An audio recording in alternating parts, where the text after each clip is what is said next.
Bryce Mitchell has retired, and a huge matchup was just made in the women's flyweight division, and we got to talk about it. Yo, what's up, guys? Welcome back to a brand new video, and today I'm going to be just doing a quick video on two different topics that are kind of new. These topics I don't think necessarily deserve their own video, but if you want to see more videos like this where I talk about different things, make sure to hit the subscribe button. So let's get into this. Before we do, we got to look at the sponsor of today's video, Audible.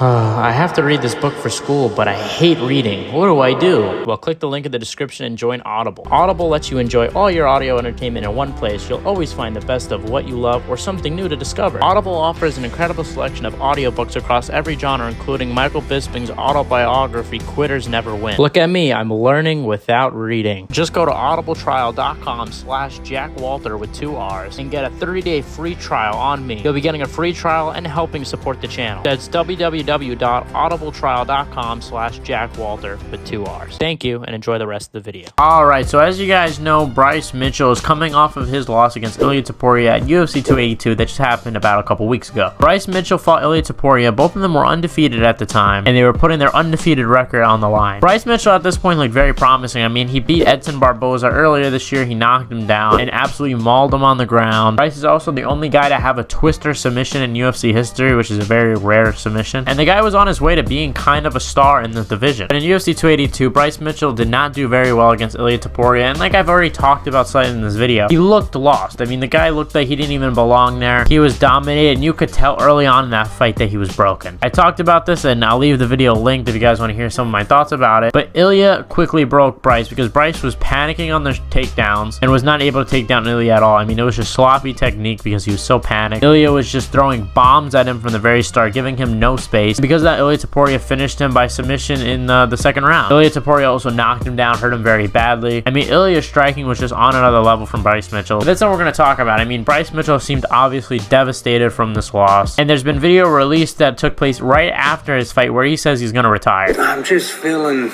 I guess, regret, you know. I just know I could have done better. I'm just in so much pain that I just don't think it's worth it to keep going. So I want to stop with MMA, and I want to take every bit of focus that I've spent every single day on MMA. I want to put it into something else.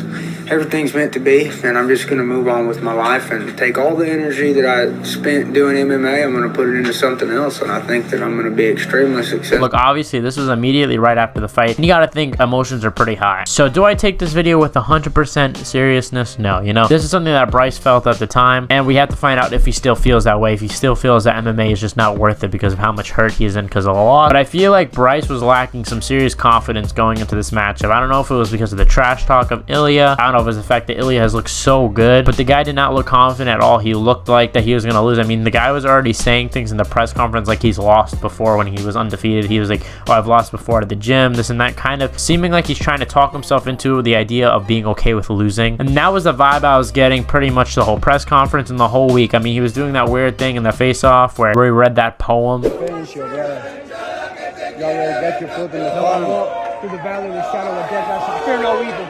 Thinking he was like an anime character. It was just a lot of things that were unusual about Bryce. I mean, Bryce is usually a guy that's kind of funny going into fight week. He's having a fun time. But this one, he just seemed very serious. He seemed very like putting on a facade. And I think it stemmed from being not confident. I feel like the whole fight, he was waiting for his time to lose. Like he knew he was going to lose. And I don't mean to criticize how he fought because, of course, at the end of the day, he's the one going in there. You know, I'm the one just making the video about it. That was just the vibe I got. And my overall message for this is like Bryce lost a fight against a guy that was so high level in Ilia Topuria. And I think if he went in there with confidence, I think he would have done a lot better against Ilia. I mean, he did have some moments. I don't mean to sound like he had zero moments at all, but for the most part, it was Ilia doing what he wanted. I think Bryce was afraid to strike with Ilia, and that's why he wasn't able to get the takedowns. You can't shoot from takedowns when, you know, you're like 6 feet apart or whatever. You got to shoot from takedowns in close and mix up the striking, and that was something that Bryce had trouble doing in the fight. And my point is look, Bryce is so high level, and he has so much potential. Just because he lost to Ilia, I think he beats a lot of other guys. Personally, I wouldn't mind seeing him maybe against a Calvin Kattar, but he is injured, and they probably wouldn't give him someone so high. So maybe a Sadiq Yusuf, maybe a Damon Jackson if he wins his next fight. Both guys have been on my channel for interviews. But regardless, I think he has a lot of potential. Don't write him off yet because I think he's going to go far and maybe could become the champion. But that's of course if he decides, and I hope he decides to stay in MMA. All right, Talia Santos coming back, fighting against Erin and Blanchfield. Talia Santos coming off of a razor-thin split decision against Valentina Shevchenko. Some things she wins, some things she lost. Personally, I thought Valentina did enough, but I could definitely see an argument where Talia wins the fight. And she's fighting Erin Blanchfield, which Erin Blanchfield just fought at MSG and absolutely destroyed Molly McCann in the first round via submission. Had her in the crucifix the whole time and basically did what she wanted with Molly and ended that Molly hype train real fast. Erin is number 9. I don't think she has faced nearly the competition of Talia Santos. This might be a little too fast for her. Personally, I think an Erin Blanchfield versus a Caitlin Chikagian who's just coming off of a loss would have made a little more sense. But I think this fight is going to tell you who is next for Valentina Shevchenko. I mean, you got Talia Santos, like I said, who some people say got robbed, and hey, maybe if she didn't break her orbital bone in the 3rd round of that fight due to a headbutt, maybe she wins that fight. And you got a girl that's coming off of a humongous win against Molly McCann, who Molly McCann had so much hype going into that fight. I think the winner of this fight determines who fights Valentina Shevchenko, and I know a lot of people give shit about women main events, but this is a women's main event that is actually very good. This is going to determine who gets the title shot, and if Talia Santos wins, then I think we see that rematch with Valentina Shevchenko. But maybe Valentina Shevchenko has different plans. Maybe the reason for this fight is that she's moving to bantamweight, which is what I think, and I think we could possibly see her versus Amanda Nunes for the 3rd time. But who knows? There's so much that we don't know, and I'm super excited for this fight on February 18th. Anyway, guys, I hope you guys enjoyed this video. Please leave a like if you did, and I'll see you guys